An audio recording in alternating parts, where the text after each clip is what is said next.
أعوذ بالله من الشيطان الرجيم بسم الله الرحمن الرحيم الحمد لله رب العالمين والصلاة والسلام على سيدنا ونبينا وأبو القاسم محمد وآل الطيبين الطاهرين المعصومين.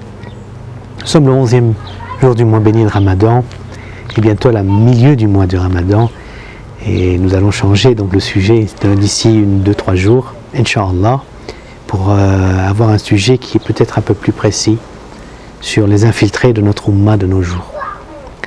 Aujourd'hui, on va un peu parler, ce qui est important, c'est de la stabilité de l'esprit, la stabilité du corps. On vit dans une ère où tout est rapide et nous sommes habitués à voir tout rapidement. Par exemple, on veut une information, on va sur Internet et on peut la voir très rapidement. On veut par exemple se rappeler d'une chose, on va sur les moteurs de recherche. On peut par exemple poser une question et le moteur de recherche va rechercher pour nous. La technologie en elle-même n'est pas quelque chose de mauvais, d'ailleurs c'est très positif parce que ça nous permet d'avoir un outil pour se rapprocher d'Allah Azza wa Jal et de mettre tout le savoir dans cette technologie pour l'avoir constamment près de nous. Cependant, mais il faut comprendre qu'il y a quand même une façon d'utiliser. L'être humain a tendance à être paresseux, a tendance à trouver la facilité. La facilité en elle-même est bien si c'est pour faire quelque chose de plus important. Par exemple, si on voit la facilité de, par télécommande, allumer la voiture à distance. Ça nous arrangerait, surtout quand il neige, si on est à Montréal, en plein mois de février, au lieu de sortir de la maison, d'allumer la voiture et de rentrer à la maison, ça nous fait perdre de temps. Et nous avons besoin de ce temps pour servir la maison, pour servir la famille, pour faire des choses, Inch'Allah, utiles, qui est pour nous nécessaire. Cependant, l'être humain est confus, parce que des fois, il va prendre l'utilité pour dire oui, c'est important d'avoir la vitesse, mais ceci va développer son nafs à profiter et l'utiliser en tant que paresse.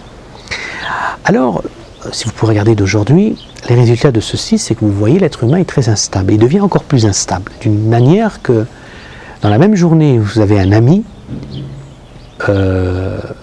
cet ami peut être un ennemi la même journée. Et le soir, il peut redevenir un ami. Malheureusement, ça vient du jahal.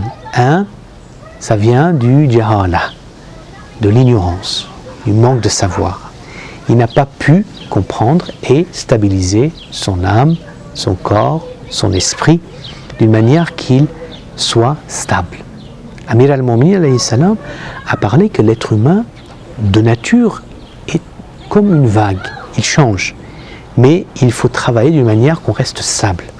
Comment il faut rester stable? C'est-à-dire, il faut qu'on agisse d'une manière qu'on soit tellement le même dans la personnalité, dans la façon de faire les choses, que durant la journée, n'importe quel moment de la journée, si un ami à vous vient vous visiter, il trouvera la même personne.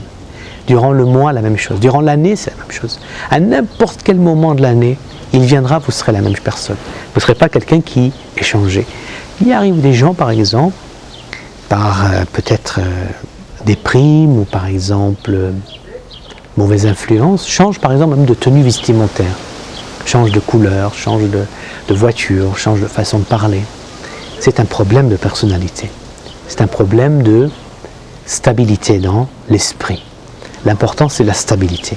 Quand vous parlez à quelqu'un et vous partagez votre amitié, si cette personne décide de vous trahir, de ne pas être ami, sachez qu'il est loin d'être incroyant. C'est une personne qui pourra même faire pire que ça avec ses propres parents. Faire très attention.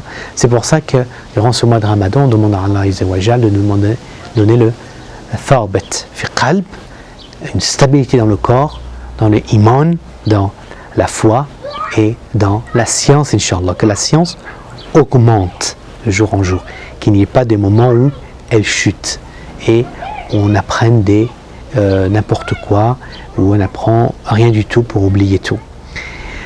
Inch'Allah que ceci a pu être bénéfique et nous allons continuer demain avec la suite, Inch'Allah. Wa akhir da'wana walhamdulillah rabbil alamin wa sallallahu ala sayyidina wa nabiyyina Abul Qasim Muhammad wa ali Muhammad. Allahumma salli ala Muhammad wa ali